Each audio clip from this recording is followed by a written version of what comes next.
Nouvelle Vision TV 313 ñu ngi seen émission waxtaan ni ñu koy defee saa su ne fii ci Nouvelle Vision TV 313 tey dama am ay révélation yoo xamante ne il faut que ñu waxtaan ci. benn waa Benno Bokk Yaakaar dama dégg barki démb ñu ne fal nañ Farba Ngom mu secrétaire exécutif ci lépp lu jëm ci wàllu rassemblement ak luy dajale ay nit. ah Farba am nga liggéey bi nga am nag benn bu ci njëkk mooy dafa bari ay frustré yu nekk ci biir APR toog ci tuus yi dëkk lu ne nag ci parti bi man kenn ëppaloo ma ci damay teg sama loxo ca kaw 2009 laa dàmbale ànd ak président Macky Sall 2009 fu ne ma lang fa fu ne ma dugg fa bu fukki dërëm bu ma ci mës a am groupe wax sa xalaat man ñu maa ko créé ba ma koy créé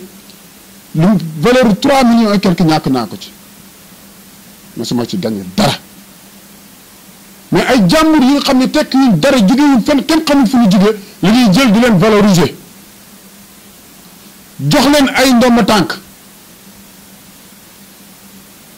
lu ne ñu defal leen ko ñun ñi nga xamante ne ba coono gi ñëwee ñun ñoo ci doon daj ñoo ci jaar fu ne ñu dugg fa lu ne ñu xeex ko amuñu ñu benn valeur amuñu ñu benn intérêt dama koy waxtaan ak sama yenn xarit yi nga xamante ñu ngi fii Touba groupe wax sa xalaat bu ne ñu dugg défendre président Macky Sall défendre bilan jëf yi mu fi defar lu baax lu mu fi def ci réew mi social tey train express tey stade lépp loo xamante ni tey jii Macky Sall mi ngi koy investir fii ñuy taxaw di ko défendre ci groupe wax sa xalaat yi mais kenn faalewu leen kenn du wax jëm ci ñoom tey nag Farba moo tax ma ne am nga liggéey bi nga am nag mooy ñooñu dañoo bokk ci réew mi am lu ñu défendre lu ñu représenté ci réew mi lu ne ñu xeex ko nag ki may interpellé nag kenn la mooy nday yi nekk di jàppale ndaw ñi di jàppale jigéen ñi di def social muy Ajaratu Marème Faye Sall ñu ngi lay interpellé ñun ñi nga xamante ne ñoo yor groupe wax sa xalaat di jàppale président boobu ba léegi ñu ciy daj lu ne fu ne ñu défendre président Macky Sall fu ne ñu dox fa yow la ñuy interpellé nga bàyyi ñu xel jëlal ñu audience ñu dajeeg yéen dajeeg président de la république wax ko nit suñuy doléance ñun tamit jot nañ ñu yëg suñu bopp ci réew mi jot nañ ñu yëg suñu bopp ci APR waaye yëf yi dañu romb nii rek ñu tere ñi mel ni ñun duñu tekk ñun dara te nag ngor la ñu àndal xaalis fokkuñu dara fokkuñu te mënoon nañ nag def ñi nit ñi di def di toog di revendiquer di yuuxu di taas di saaga waaye loolu di suñu jikko parce que yarewuñu loolu ñun dañoo ànd dëgg nag te yàlla rek tax man nag bu soo amee 313 man maa wax loolu li tax ma wax ko nag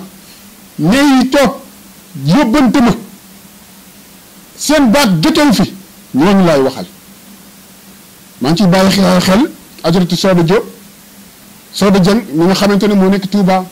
mi nga xamante ne tey jii muy Adama Dieng suma xarit bu baax bi Xaas Mbay ak ñeneen ak ñeneen ñu ma ci mën a tudd ñoo xamante ne ñu ngi défendre président Macky Sall saa su ne di ko xeexal waaye mosuñu gis seen bopp ci dara Farba nag yow tamit ñu ngi lay interpeller pour wax leen ne da nga ne pour rassembler moo la tax a jug te loolu la nommé am na ñoo war a jàkkaarloo ñu ngi nii nag di jàkkaarloog yow fexeel nga recevoir ñu dajeeg président wax ko ni suñu taxawaay ak lañ bëgg parce que nag dafa jot moo ko Nouvelle Vision TV 313 ci seen beneen émission ñu waxtaane ko waat fii ci Nouvelle Vision TV 313